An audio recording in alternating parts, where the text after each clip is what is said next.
Hello YouTube, this is Glenn Coward and I'm back very quickly this time. There was a young lady that was on YouTube and I saw her video. She talked about how she was trying to be a lawyer and the elders in her congregation, I'm trying to think of the word. I don't want to say disencouraged her. I don't think that's a word. But they encouraged her not to pursue the college education or further her education, which I think that is a horrible decision to make for someone young, because you never want to curtail someone who's trying to do something with their life.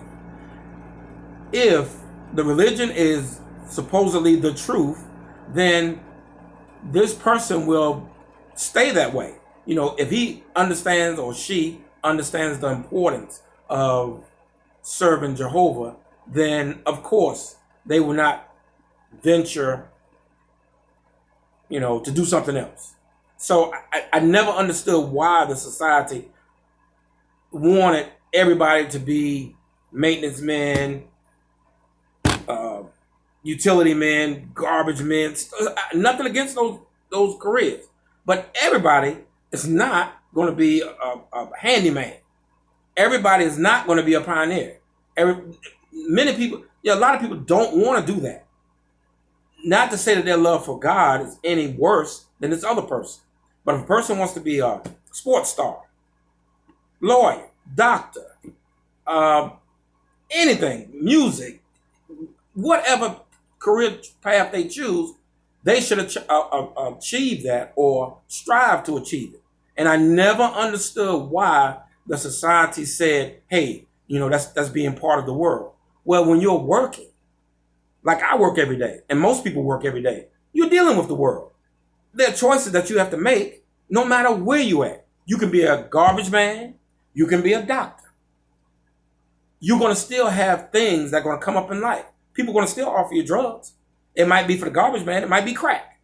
For the guy that's a doctor, it might be cocaine. Still crack. But you have different choices to make. So that BS about you don't want to be tied into the world, it's all up to the individual. If the individual has true love in their heart for God, he will not waver in his love. So, like I said, BS. And another thing, when you're raised a witness, like I was, that's all I've ever known. Because you learn how to treat people that are disfellowship, and you're taught how to shun people or to cut people off, it affects your relationship as you get older. When you have a relationship with your wife, with your kids, with anyone, your coworkers, you can cut them off and not even bat an eye. I can attest to that. I was raised a witness. Me and my wife divorced. Eventually I left the witnesses. But it also affected my relationship with women from then on. Because if there was an issue that came up with me and the other individual, I could cut them off, not lose an ounce of sleep. Because you're taught from an early age, you can disassociate yourself from people because it's a learned behavior. You learn that when you're going to the meetings on Thursday night. It was Thursday night and then it changed over to Tuesday night. We would always, when we see the elder, they have your song, and then you have a brief announcement. Everybody was sitting back waiting. Who's going to be kicked out? Or who's going to be put on public reproof? You're taught that. You learn how to disassociate yourself from people, which is horrible. I never liked that. My brother was disfellowship, and I didn't talk to him for 6-7 years. 6 or 7 years, my relationship with my brother was cut off with some bogus BS, and we had no association. Horrible. So I'm telling you, that can be a whole nother video on how I feel about that. But the organization, like I said, the choices that the higher up makes affects everyone. And I think they should be held accountable to it. I don't have hatred towards them. I have a bunch of dislike for them. Very much. At times I want to put my hands on them. But I'm not gonna go that, but because it affected my life so much, I know it affected a bunch of people that were raised witnesses from the 70s, 80s, 90s. and you get to see things that they told you that would happen. Well, look, it's kind of changed now. We have an overlapping generation. Really? I don't even have to say anything about that. Now they're asking for lawyers.